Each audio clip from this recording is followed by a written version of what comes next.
राजनीति में जब नेताजी लोग मंच पर आते हैं तो बड़ी बड़ी बातें करते हैं। विकास की गंगा बहा देंगे, सड़कें चमका देंगे, अस्पताल बनवा देंगे। लेकिन हरदोई में तो एक विधायक ने राजनीति का वो प्रैक्टिकल ज्ञान बांट दिया है जिसे सुनकर बड़े बड़े चुनावी रणनीतिकार भी अपना सिर पकड़ लें। जी हां, गोपामऊ से विधायक श्याम प्रकाश ने मंच से सरेआम कह दिया है कि भैया सड़क वड़क बनवाने से वोट नहीं मिलते, चुनाव तो तिकड़म से जीते जाते हैं। अब बताइए, जनता सोच रही थी कि वोट देंगे तो विकास होगा, लेकिन भाजपा विधायक ने तो साफ साफ कह दिया कि खेल विकास का नहीं, असली खेल तो जुगाड़ और तिकड़म का है।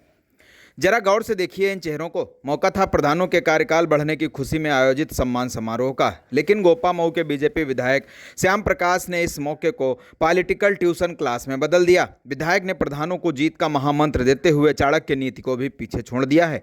विधायक ने साफ लफ्जों में कहा कि साम दाम दंड भेद सब अपना लो, क्योंकि वोट सड़क बनाने से नहीं बल्कि सही टाइम पर तिकड़म भिड़ाने से मिलता है। अब विधायक जी ने सच बोला या कड़वा सच, ये तो वो खुद जाने, लेकिन जैसे ही बयान सोशल मीडिया पर आया, इंटरनेट की दुनिया में विकास बनाम जुगाड़ की एक नई महाभारत छिड़ गई। लोग पूछ रहे हैं कि अगर चुनाव तिकड़म से ही जीतना है तो फिर चुनाव घोषणा पत्र में विकास के वादे क्यों किए जाते हैं। बात सिर्फ तिकड़म तक ही नहीं रही, विधायक ने प्रधानों को एक कड़क नसीहत भी दे डाली। बोले ऐसा कोई काम मत करना जिससे बीजेपी सरकार का आप लोगों पर से भरोसा उठ जाए, यानी ज्ञान भी पूरा और अनुशासन का पाठ भी पक्का। वैसे लोकतंत्र में जनता को जनार्दन कहा जाता है, लेकिन विधायक के इस बयान ने यह सोचने पर मजबूर कर दिया है कि जनता का वोट कीमती है। अगले चुनाव में तैयारी का विकास करना, चाहे अगला चुनाव जीतना, और विकास से कोई वोट नहीं मिलते हैं। हमने भी बहुत विकास करा के देखे,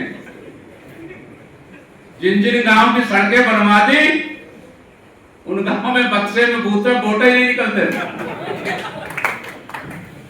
हम प्रैक्टिकल बात आपको बताएं, चुनाव तिकड़म से जीता जाता है, चुनाव विकास से नहीं जीता जाता।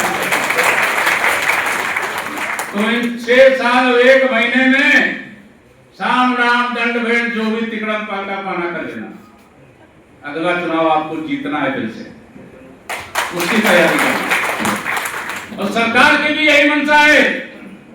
सरकार ने विधायक इन प्रधानों पर विश्वास किया है, इसीलिए आपके पक्ष में निर्णय दिया है। इसलिए प्रधान साथियों यही कहना चाहूंगा, सरकार की मंशा और योगी जी की मंशा को कहीं ठेस न पहुंचाइएगा, वरना विश्वास उठ जाएगा।